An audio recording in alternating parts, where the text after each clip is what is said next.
자주 책망을 받으면서도 목이 곧은 사람은 갑자기 패망을 당하고 피하지 못하리라. 의인이 많아지면 백성이 즐거워하고 악인이 권세를 잡으면 백성이 탄식하느니라. 지혜를 사모하는 자는 아비를 즐겁게 하여도 창기와 사귀는 자는 재물을 잃느니라. 왕은 정의로 나라를 견고하게 하나 뇌물을 억지로 내게 하는 자는 나라를 멸망시키느니라. 이웃에게 아첨하는 것은 그의 발 앞에 그물을 치는 것이니라. 악인이 범죄하는 것은 스스로 올무가 되게 하는 것이나 의인의 노래하고 기뻐하느니라. 의인은 가난한 자의 사정을 알아주나 악인은 알아줄 지식이 없느니라. 거만한 자는 성음을 요란하게 하여도 슬기로운 자는 노를 그치게 하느니라. 지혜로운 자와 미련한 자가 다투면 지혜로운 자가 노하든지 웃든지 그 다툼은 그침이 없느니라. 피 흘리기를 좋아하는 자는 온전한 자를 미워하고 정직한 자의 생명을 찾느니라. 어리석은 자는 자기의 노를 다 드러내어도 지혜로운 자는 그것을 억제하느니라.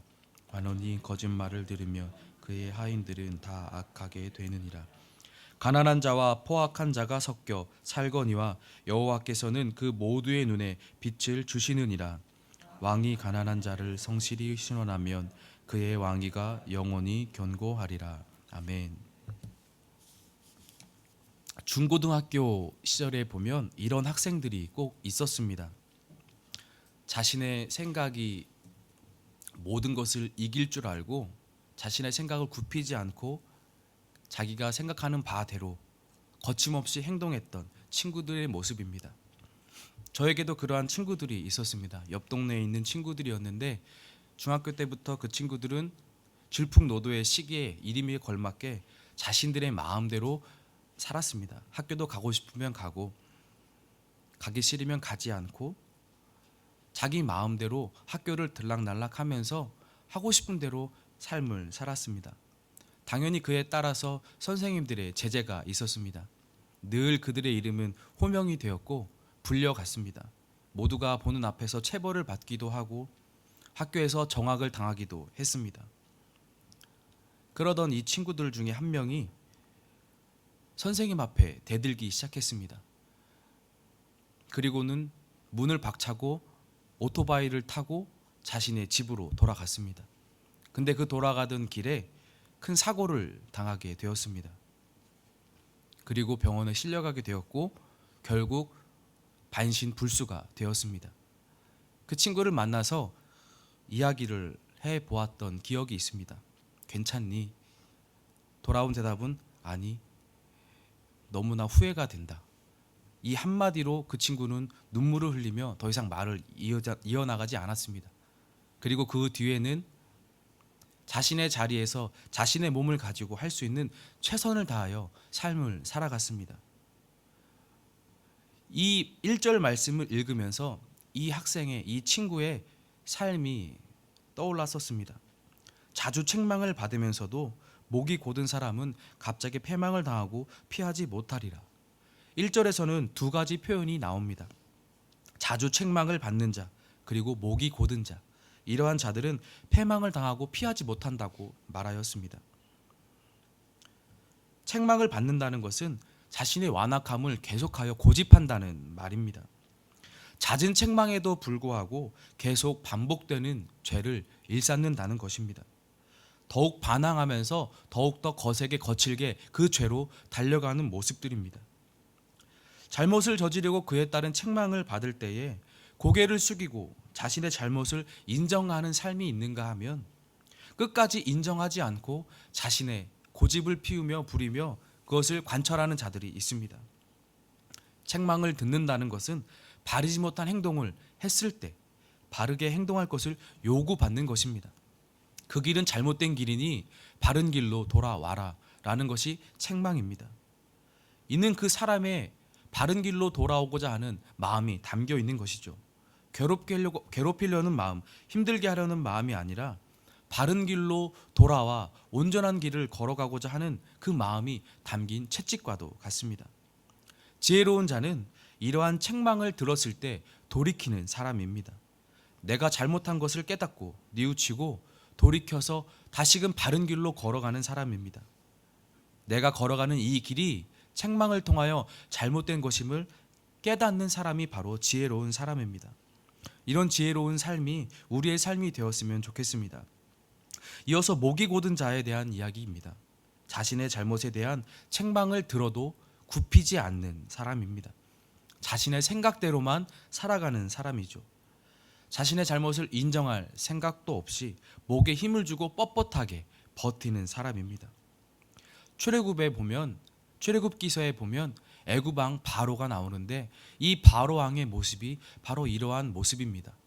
하나님의 살아계심을 직접적으로 체험하고 자신들의 백성이 죽어나가고 재산들이 사라져가는에도 불구하고 인정한다 말하지만 곧이어 돌이키고 다시 자신의 완악함대로 하나님을 거부하고 말씀에 순종하지 않는 삶을 보였던 이 모습이 바로 목이 곧은 자의 삶입니다. 소가 멍에를 매지 않으려고 목을 빳빳하게 굳히며 뒷걸음치며 하는 모습들, 독사가 공격하기 전에 목을 곧게 세우고 바짝 치켜들고 독이 오른 그 모습들, 이 모든 모습들이 목이 곧은 모습들입니다. 자신의 것을 굽히려 하지 않고 오히려 공격하려 하고 끝까지 유지하려고 하는 이 모습들, 목이 곧은 자입니다. 이러한 목이 곧다라는 표현은 성경에서 하나님께 반항하며 하나님 앞에 불순종하는 이스라엘에 대하여 표현하는 것으로도 자주 나타났습니다.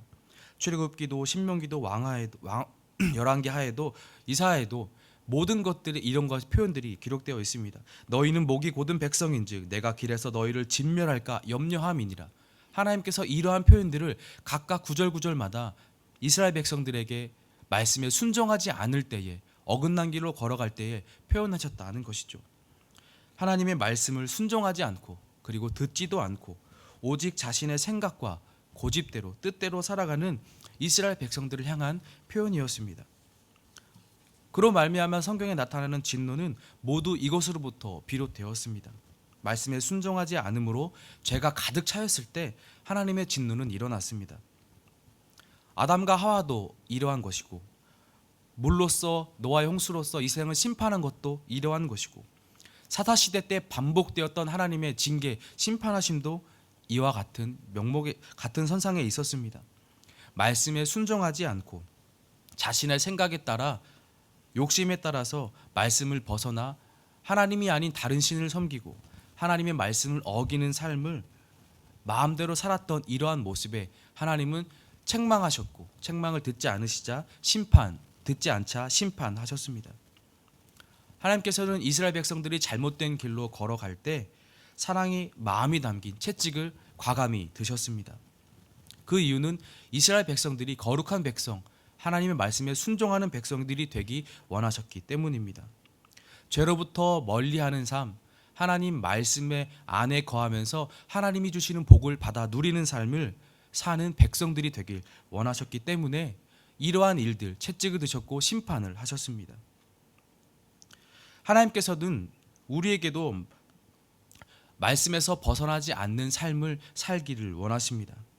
때로는 우리가 말씀에서 벗어난 삶을 살면 하나님께서는 우리에게 말씀으로든 아니면 다른 방법으로든 우리에게 책망으로 다가와 잘못되었다는 것을 알려주십니다.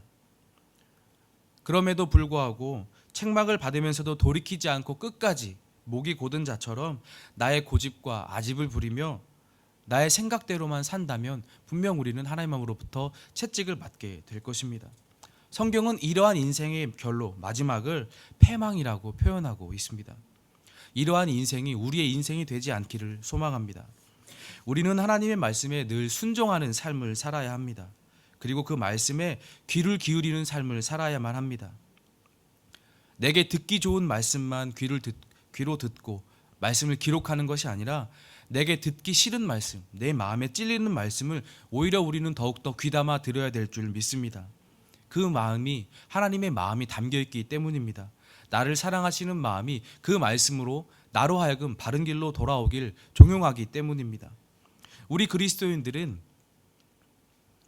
하나님의 자녀된 자이고 죄를 용서받은 자이지만 실수와 잘못을 시시때때로 저지르곤 합니다. 하나님 말씀에서 벗어나는 삶을 살기도 합니다. 그래서 우리는 말씀을 읽고 듣고 묵상할 때 말씀으로부터 교훈을 받고 하나님으로부터 오는 책망을 느끼고 받습니다. 그럼에도 불구하고 우리는 같은 곳에 계속 서 있다면, 그 말씀으로부터 순종하지 않는다면 우리 또한 목이 곧은 자, 목이 곧은 백성이 될 수밖에 없습니다. 이러한 사람은 원치 않지만 성경은 분명히 패망을 당하고 피하지 못할 것이라고 말씀하십니다. 말씀을 몰라서 순종하지 않는 것이 아니라 말씀을 알고 듣고 마음에 찔림이 있음에도 불구하고 내가 버텨서 순종하지 않는 것은 큰 문제를 일으키게 됩니다. 내 안에 계신 성령님의 말씀, 이끄심에 순종하는 삶을 우리는 살아야만 합니다. 그렇지 못하면 우리는 잦은 책망을 받는 자가 될 것이고, 더 나아가 목이 곧은 자가 되어 패망이라는 것을 맛볼지도 모릅니다. 사도행전 7장 51절 말씀에 보면 스데반이 유대인들을 향하여 했던 말이 있습니다. 목이 곧고 마음과 귀에 할례를 받지 못한 사람들과 너희도 너희 조상과 같이 항상 성령을 거스르는도다. 그들의 성령을 거스르는 행위를 목이 곧다는 것으로 표현하며 고발했습니다.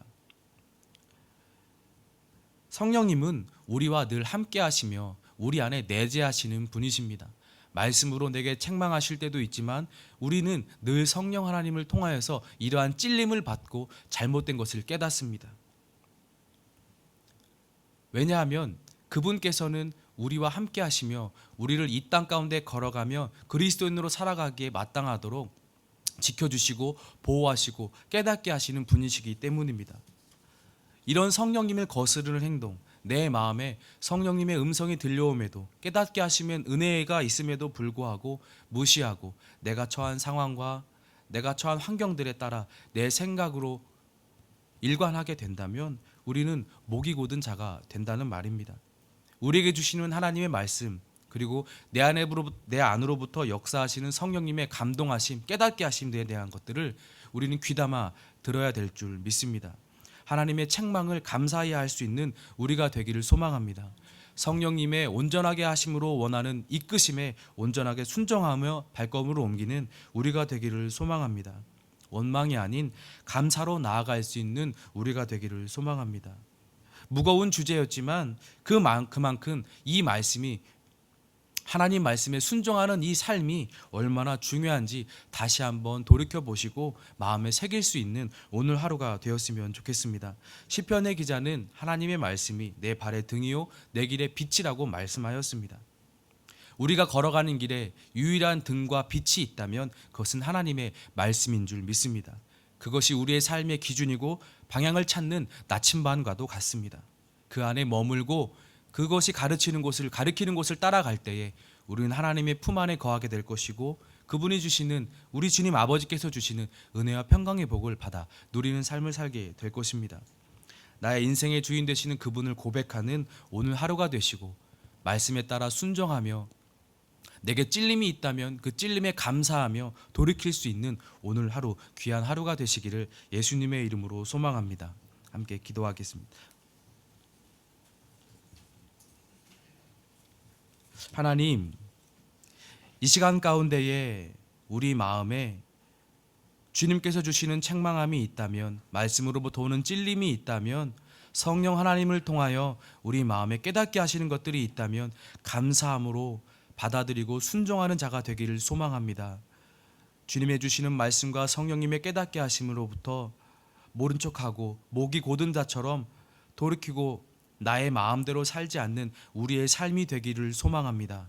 하나님, 우리 가운데 거하시는 성령님의 음성에 귀 기울이는 우리의 오늘 하루의 삶이 되길 소망합니다. 하나님, 우리와 함께하여 주시고 우리의 마음 가운데 이러한 마음을 허락하여 주시옵소서. 함께 기도하시고 각자의 개인의 기도로 나아가도록 하겠습니다. 기도하겠습니다.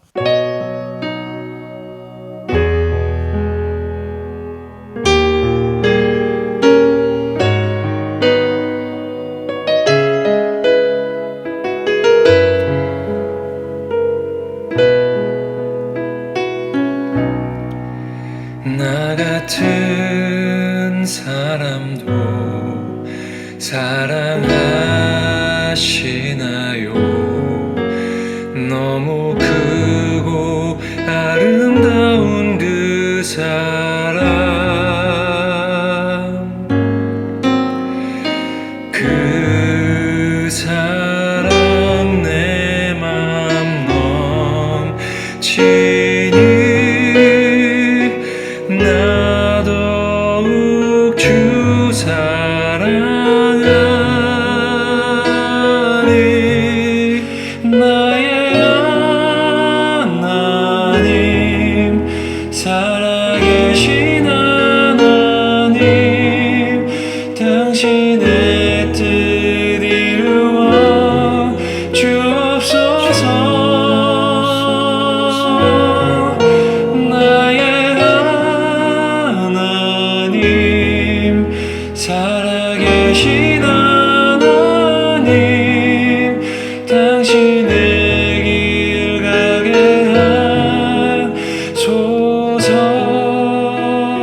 주